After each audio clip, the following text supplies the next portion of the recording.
Olha, se preparem, porque a análise de hoje vai fundo na ferida. A gente vai destrinchar a última obra-prima da Clarice Lispector, A Hora da Estrela. E, sério, este não é um livro que a gente simplesmente lê, sabe? É um livro que a gente sente. É tipo um soco na boca do estômago daqueles que te deixam sem ar e te forçam a encarar a vida de frente. A brutalidade dela, a invisibilidade da pobreza. E olha que doido, a própria agonia de contar uma história. E o livro já começa assim, com essa frase: Tudo no mundo começou com um sim. Parece simples, né? Mas é quase como se fosse o gênesis da história. A Clarice está avisando logo de cara: olha, isso aqui não é uma historinha qualquer. A vida que ela vai mostrar, essa vida anônima da Macabeia, na verdade é um espelho, um microcosmo onde ecoam as maiores perguntas do universo. Esse sim que ela dá no início é a permissão para que tudo comece.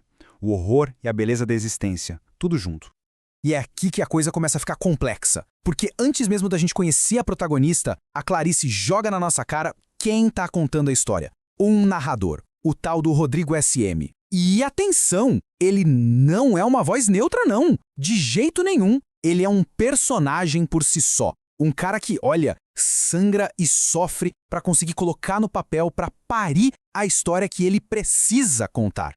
Pensem nessa dualidade, porque ela é a espinha dorsal do romance. De um lado tá lá o narrador, o Rodrigo SM, um intelectual super consciente da própria dor que luta com as palavras para conseguir se expressar. E do outro lado, a Macabeia, a personagem que simplesmente é. Ela não para pensar sobre a miséria dela, ela só vive essa miséria. Toda a tensão do livro nasce desse choque, sabe? A consciência que sofre para contar uma história e a inconsciência que só existe. E olha só que ponto chegamos. O narrador simplesmente escancara a própria fragilidade. Ele se justifica, ele invade a história sem a menor cerimônia, dizendo que precisava ser homem para não cair numa pieguice lacrimosa. É basicamente uma confissão, né? Ele está admitindo que tem medo de ser sentimental.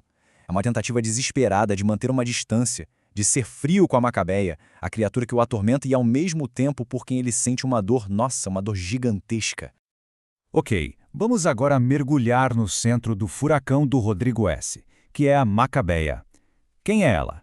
É uma jovem nordestina que desembarca no Rio de Janeiro e se torna a personificação da invisibilidade na cidade grande. Ela não vive de verdade. Ela só ocupa um espaço mínimo. A Macabeia, gente, ela não é definida pelo que ela é, mas sim por tudo aquilo que ela não é. Ela é inócua, ela é virgem, ela não tem importância nenhuma. O narrador chega a descrever ela como um parafuso solto, sabe? Uma peça dispensável na engrenagem gigante que é a cidade. É a definição de uma vida tão, mas tão mínima, tão apagada, que quase nem existe. É um sopro de vida que ninguém nota. E os detalhes da vida dela são de uma brutalidade que choca pela simplicidade. Pensa só, ela comia papel para enganar a fome. O único luxo que ela conhecia era tomar uma Coca-Cola. A principal fonte de informação dela, a rádio-relógio, com aquelas pílulas de cultura. Ela morava num quarto dividido com outras 4 mulheres. Tudo isso não constrói uma vida, né? Constrói um esboço de vida, um amontoado de fatos mínimos que só mostram um vazio imenso. E o mais triste, ela nem sabia que era infeliz, porque simplesmente nunca conheceu outra coisa. Mas não vamos nos enganar, tá? A história da Macabeia não é pra gente sentir peninha dela, não é um pedido de piedade. A Clarice eleva a discussão para um nível filosófico muito mais brutal. A questão é, toda e qualquer existência, por mais insignificante que pareça, tem o direito fundamental de ser notada, de ser ouvida, tem o direito ao grito. E esse pra mim é o ponto crucial. O narrador não tá só contando a história dela, ele tá reivindicando um direito em nome dela. Ele tá gritando contra o absurdo que é uma vida tão vazia. O grito do Rodrigo é o grito que a Macabeia, na sua mais pura inocência, nunca nem soube que podia dar. É como se fosse um dever, uma obrigação existencial dele. E aí vem essa frase, que ilustra perfeitamente essa fusão entre o criador e a criatura. A Macabeia vira o veículo para a angústia do narrador. A história dela é o grito dele. É simples assim. Ao contar a vida dela, no fundo ele está contando o próprio horror que ele sente diante do mundo. E aí a narrativa dá uma virada, um ponto de inflexão. Pela primeiríssima vez, depois de uma vida inteira de puro conformismo, a Macabeia recebe uma promessa, uma pequena fagulha de que pode existir um futuro diferente. E quem oferece isso? Uma cartomante, a Madame Carlota. E as previsões são um conto de fadas jogado no meio da realidade nua e crua da Macabeia. A cartomante disse: sua vida vai mudar completamente. Seu ex-namorado vai voltar implorando. Você vai se casar com um estrangeiro rico chamado Hans, vai se vestir de veludo, de cetim. Você finalmente vai ser feliz. É uma avalanche de esperança despejada em cima de alguém que nunca, jamais ousou esperar por absolutamente nada. A esperança para ela vira quase uma doença.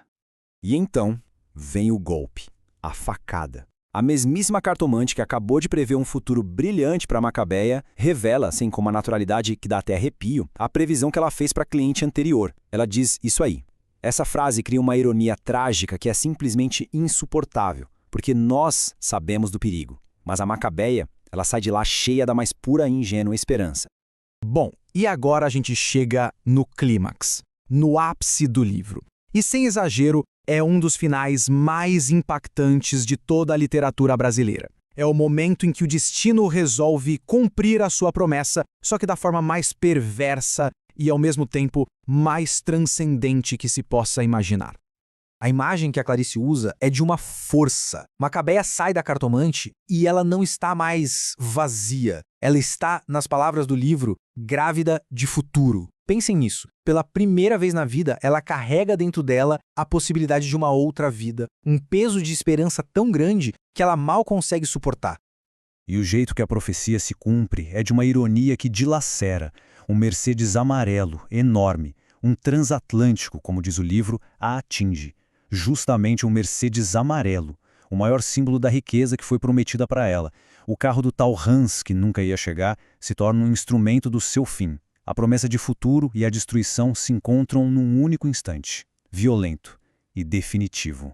Mas a pergunta que fica ecoando é: será que esse foi o fim dela? Foi mesmo o fim de Macabeia? Ou será que, por mais paradoxal que pareça, foi o verdadeiro começo dela?